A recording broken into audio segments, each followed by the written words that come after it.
वालेकुम रहमतुल्लाहि व बरकात। असदुद्दीन ओवैसी साहब आसाम पहुंच गए। हालांकि वो आसाम में इमाम पार्टी इलेक्शन ही नहीं लड़ रही है। यही वजह है कि हम जैसे नौजवान असदुद्दीन ओवैसी साहब के दीवाने हैं, उनकी मोहब्बत में टूट पड़ते हैं, उनकी एक झलक देखने के लिए तरस जाते हैं, उनके हर बयान को सुनते हैं। बिकॉज जो काबिलियत और जो इंसाफ ओवैसी साहब के अंदर है वो किसी के अंदर नहीं है। कौन सा ऐसा नेता है कि जिसका कोई इलेक्शन नहीं, कोई पार्टी का कैंडिडेट नहीं और वो उस वहां पर कोई अलायंस भी नहीं है और इमाम वहां पर जाकर प्रचार कर रही है।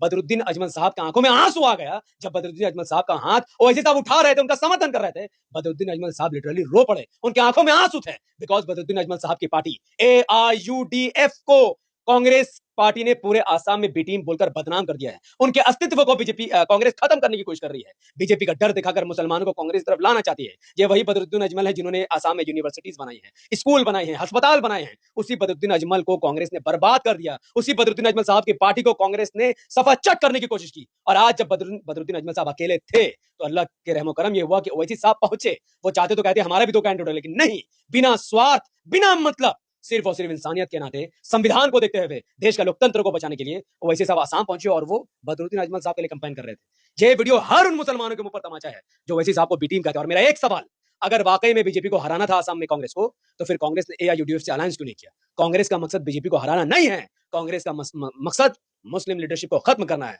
जिस पार्टी का जुड़ाव मुसलमान से होगा कांग्रेस उसे खत्म कर देगी। अगर बीजेपी को हराना मकसद होता तो कांग्रेस कभी भी आसाम में अकेले चुनाव नहीं लड़ती, जबकि उनको मालूम है कि AIUDF के 15-16 विधायक थे और AIUDF के पास अच्छा खासा मुसलमानों का वोट है और असम में उनका अच्छा खासा पकड़ है।